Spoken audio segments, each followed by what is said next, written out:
இந்தியாவில் 2 lakhsக்கு மேலே start up இப்போ இருக்குது. ஸ்டார்ட் அப் எக்கோ சிஸ்டம் ரொம்ப பெருசாக வளர்ந்துக்கிட்டு இருக்குது. ஆனால் அதில் ஒரு அதிர்ச்சியான தகவல் என்ன அப்படின்னா 90% of the start up fail within 5 years.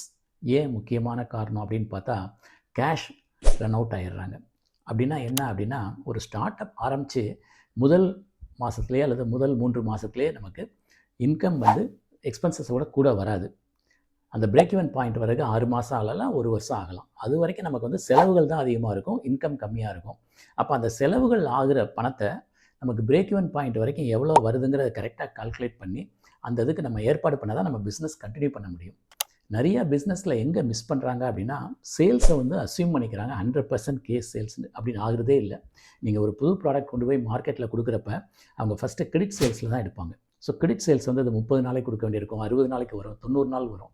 அப்போ அந்த பணம் வந்து அங்கே போய் முடங்குது. அப்போ இதை நீங்கள் கரெக்டாக கால்குலேட் பண்ணி உங்கள் கேஷ் ஃப்ளோ கால்குலேட் பண்ணால் தான் உங்கள் ஸ்டார்ட் அப் வந்து சக்ஸஸ்ஃபுல்லாக வரும். அதில் கேஷ் ஃப்ளோ பார்க்குறப்ப நீங்கள் வந்து கட்டாயம் இந்த கிரெடிட் சேல்ஸ் காம்பனன்ட் எவ்வளோ இருக்குது அதுக்கு தகுந்த மாதிரி கேஷை பில்ட் பண்ணிக்கிட்டிங்கன்னா நீங்கள் ஸ்டார்ட் அப்பில் சக்ஸஸ் ஆகலாம். This is dream big with doctor J. I am doctor J, your transformation coach.